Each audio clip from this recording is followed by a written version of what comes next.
श्री कृष्ण का नाम लड्डू गोपाल कैसे पड़ा। भगवान श्री कृष्ण के कई नाम हैं, श्याम, मोहन, बंसीधर, कान्हा और ना जाने कितने, लेकिन इनमें से एक प्रसिद्ध नाम है लड्डू गोपाल। क्या आपको पता है भगवान कृष्ण का नाम लड्डू गोपाल क्यों पड़ा?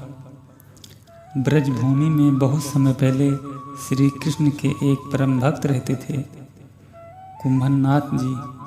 उनका एक पुत्र था रघुनंदन। कुंभनाथ जी के पास बांसुरी बजाते हुए श्री कृष्ण जी का एक विग्रह था।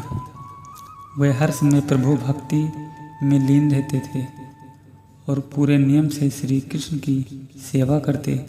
वे उन्हें छोड़कर कहीं नहीं जाते थे, जिससे उनकी सेवा में कोई विघ्न न हो। एक दिन वृंदावन से उनके लिए भागवत कथा करने का न्योता आया।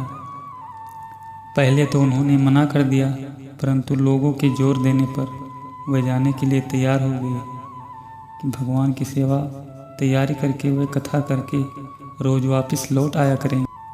वह भगवान की सेवा नियम भी नहीं छूटेगा। अपने पुत्र को उन्होंने समझा दिया कि भोग मैंने बना दिया है, तुम ठाकुर जी को समय पर भोग लगा देना। और वो चले गए।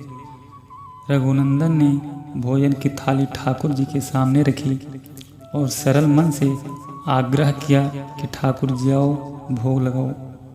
उसके बाल मन में यह छवि थी कि वे आकर अपने हाथों से भोजन करेंगे, जैसे हम खाते हैं। उसने बार बार आग्रह किया, लेकिन भोजन तो वैसे ही रखा था। अब उदास हो गया और रोते हुए पुकारा कि ठाकुर जी आओ, भोग लगाओ। ठाकुर जी ने बालक का रूप धारण किया और भोजन करने बैठ गए, और रघुनंदन जी भी प्रसन्न हो गए। रात को कुंभनाथ जी ने लौटकर पूछा कि भोग लगाया था बेटा? तो रघुनंदन ने कहा हाँ। उन्होंने प्रसाद मांगा तो पुत्र ने कहा कि ठाकुर जी ने सारा भोजन खा लिया। उन्होंने सोचा बच्चे को भूख लगी होगी तो उसने ही खुद खा लिया होगा। अब तो ये रोज का नियम हो गया कि कुंभनाथ जी भोजन की थाली लगाकर जाते और रघुनंदन जी ठाकुर जी को भोग लगाते। जब प्रसाद मांगते तो एक ही जवाब मिलता था, सारा भोजन उन्होंने खा लिया। कुंभनाथ जी को अब लगने लगा कि पुत्र झूठ बोलने लगा है, लेकिन क्यों?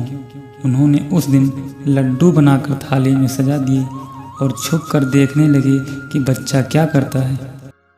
रघुनंदन ने रोज की तरह ही ठाकुर जी को पुकारा तो ठाकुर जी बालक के रूप में प्रकट होकर लड्डू खाने लगे। यह देखकर कुंभनाथ जी दौड़ते हुए आए और प्रभु के चरणों में गिरकर विनती करने लगे। उस समय ठाकुर जी के एक हाथ में लड्डू और दूसरे हाथ का लड्डू मुख में जाने को ही था कि वे जड़ हो गए। उसके बाद से ही उनकी इसी रूप में पूजा की जाती है और वे लड्डू गोपाल कहलाए जाने लगे।